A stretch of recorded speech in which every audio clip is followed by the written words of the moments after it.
Saya di warnet lagi, mungkin tempat yang paling enak ya. Untuk orang muda, warnet itu mungkin untuk fun ya. Tapi untuk saya pribadi, tempat ini adalah space yang paling enak untuk merefresh otak saya. Otak saya ini terlalu banyak file, filenya banyak banget. Dan itu bikin saya berat di kepala, saya pusing.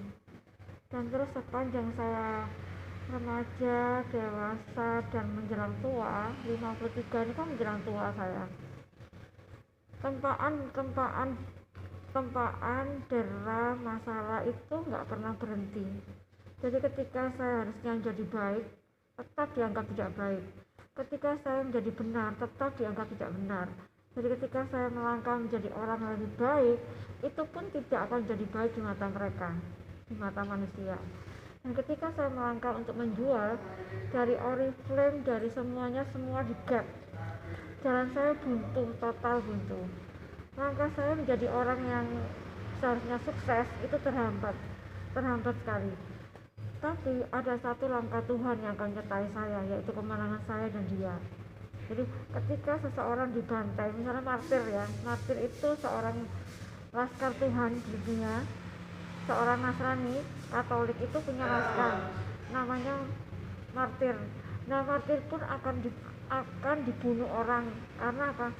Mengajarkan agama tanpa pantang mundur di daerah yang sangat tidak mengenal Tuhan, di daerah yang sangat tidak suka Tuhan, di daerah yang sudah punya Tuhan pun, karena laskar ini harus mewartakan Injil. Untuk yang sesama Nasrani pun ada kendalanya, Katolik sama Kristen pun ada kendala. Nah, laskar ini namanya martir. Martir ini banyak dibunuh. Kebetulan ada kan seorang Romo barusan dibunuh. Lokasinya saya kurang tahu, tapi itu martir namanya. Jadi laskar Yesus itu adalah laskar yang penuh dengan derita. Jadi ketika mengambil salibnya di Katolik itu yang ada adalah penderitaan sepanjang masa, bukan kebahagiaan sepanjang masa. Dan ketika saya bertemu Koko ini, yang saya terima adalah penderitaan saja. Dalam tanda kutip, saya harus memahami semua laku dia yang menurut saya itu nggak benar. Gimana nggak benar? Saya ini perempuan, dia laki-laki, dia kaya, saya nggak punya. Posisi saya dalam keadaan yang sangat terjepit. Tapi dia berbalik kata, hidup saya ini terjepit, hidup saya ini nggak bahagia. Kalau saya di posisi dia dengan segala kemewahan uangnya, saya akan bersyukur pada Tuhan, apapun Tuhannya, entah itu Nabi Muhammad, entah itu Allah, entah itu Kristen itu Yesus, atau Buddha, Hindu, itu masing-masing punya Tuhan. Kalau saya sebagai Koko dengan diberi kelimpahan harta yang begitu indahnya di dia, saya akan bersujud menyembah Tuhan dengan benar, bukan malah membenci Tuhan, bukan malah mengatakan Tuhan itu tidak ada, bahkan mengatakan bahwa Tuhan itu setan. Saya sebagai manusia ciptaan Tuhan dengan diberi kelimpahan seperti dia, saya akan takut berkata seperti itu. Kenapa? Kita bukan dilahirkan langsung dari manusia, dua manusia yang bersetubuh langsung lahir. Tidak, itu ada rencana Tuhan. Jadi roh itu Tuhan yang kasih. Kecuali kamu ateis ya, ateis itu tidak kenal Tuhan. PKI itu nggak kenal Tuhan karena nggak ada rasa kasih, nggak ada rasa kasihan.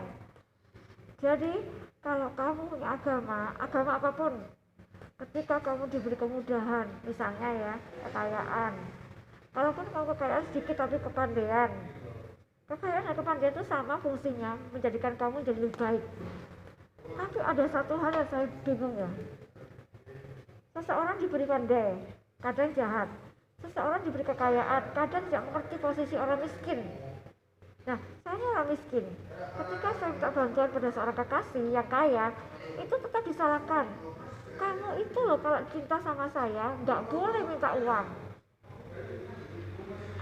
Ada rasa aneh di saya. Bukankah orang mencintai itu memberikan segalanya untuk kekasihnya, walaupun bukan istrinya ya. Itu yang harus dipahami sama si Koko, bahwa mencintai orang itu berusaha menyenangkan hatinya dengan segala cara dia. Beda dengan perempuan yang matre ya. perempuan matre itu hanya mengintai kamu hanya karena uangnya. Setelah dia puas mengaruk uangmu, kamu ditendang. Ingat, usia kamu juga gak muda terus, pasti akan berlanjut menjadi tua. Dan pasanganmu yang gak benar, saya gak mengatakan bahwa saya paling benar atau saya pasangan kamu yang paling benar, bukan. Karena dalam pandangan saya yang kamu terlalu duniawi. Terlalu duniawi itu begini, usia kamu tuh 52, saya 53. Dalam pandangan matamu yang duniawi, perempuan muda itu lebih baik. Memang, aku itu memang, tapi ingat, perempuan muda itu tidak selamanya baik. Kenapa? Karena dia hanya mengejar uang kamu. Dan ketika kamu menjadi tua dan terkapar, dia akan mencari pasangan baru. Banyak itu ceritanya. Cewek disimpan lelaki hidung belang, dia sama lelaki itu, saya punya teman seperti itu. Jadi gini, perempuan itu cantik, gendaannya tuh lelaki kaya, tua, dia tetap aja baik. Di belakang dia main sama anak muda. Apa kamu seperti itu? Jangan bilang anak muda itu kelihatannya memang cantik, tubuhnya masih muda, masih sure, tapi otak dia, apakah pikir dia itu gak akan manfaatkan kamu? Ketika kamu sudah semakin tua, kamu didepak, dan uangmu atas nama istri akan diambil dia untuk berhura-hura dengan lelaki lain. Ingat itu. Gak selamanya perempuan muda itu baik. Begitupun ada tetangga yang kamu bilang cantik itu, hey, pokok think of this, dia cantik hanya secara lahiriah. Dia janda muda yang suka lelaki. Ingat itu.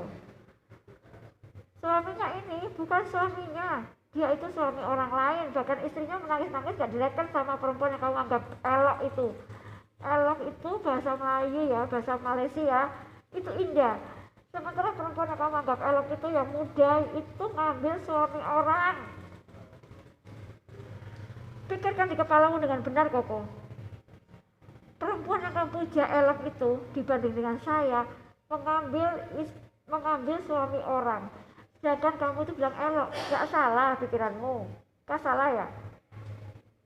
Kamu gak punya duit, kamu bisa beli pelacur, kamu bisa beli apapun di dunia ini dengan uangmu.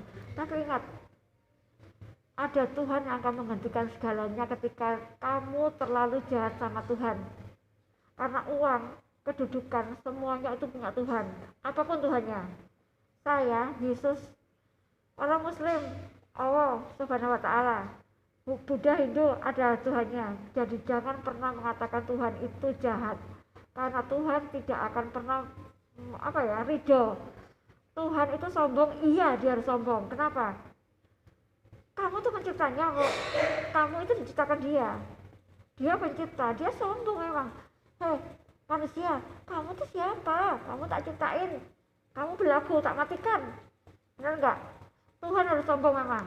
Jadi kalau kamu komplain Tuhan itu kok sombong, iya memang harus sombong dia. Kenapa Tuhan itu cemburu? Iya dia cemburu. Kamu diberikan segalanya tapi gak terima kasih, seenaknya. Jadi ingat ya, perempuan yang kamu bilang elok itu, non sewu ya Koko, dengarkan di sini di kepalamu.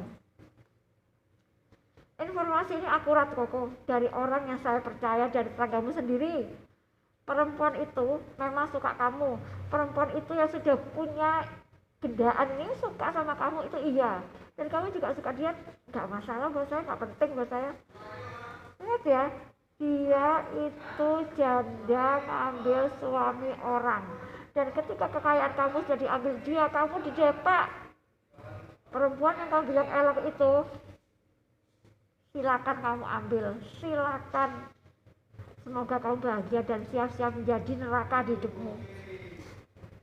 Tak amini kalau kamu bahagia Koko, tak amini. Tapi kalau kamu sengsara, jangan salahkan dirimu di sengsara, karena kamu juga jahat sama Tuhanku. Pahami itu?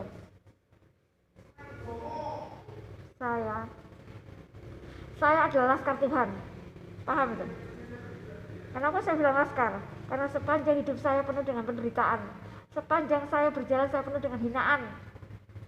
Gak ada satupun orang yang menghargai saya dengan benar, walaupun saya berusaha menjadi benar. Gak ada.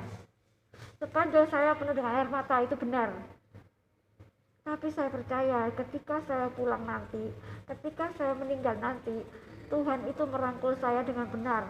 Saya laskarnya tertarik tapi di sini saya laskarnya selalu dibantai secara fisik dan mental, dan saya kuat. Kenapa? Kata opa saya nggak akan bisa jadi gila. Nih, mental saya di atas rata-rata manusia. Paham itu? Kalau opaku masih hidup, kamu sudah dihajar kok. Bukan dengan hajaran pukul, tapi kamu diajar dengan kata-kata bahwa kamu terlalu sekali melukai cucunya, itu kesayangannya. Aku masih ingat itu psikodemis ya.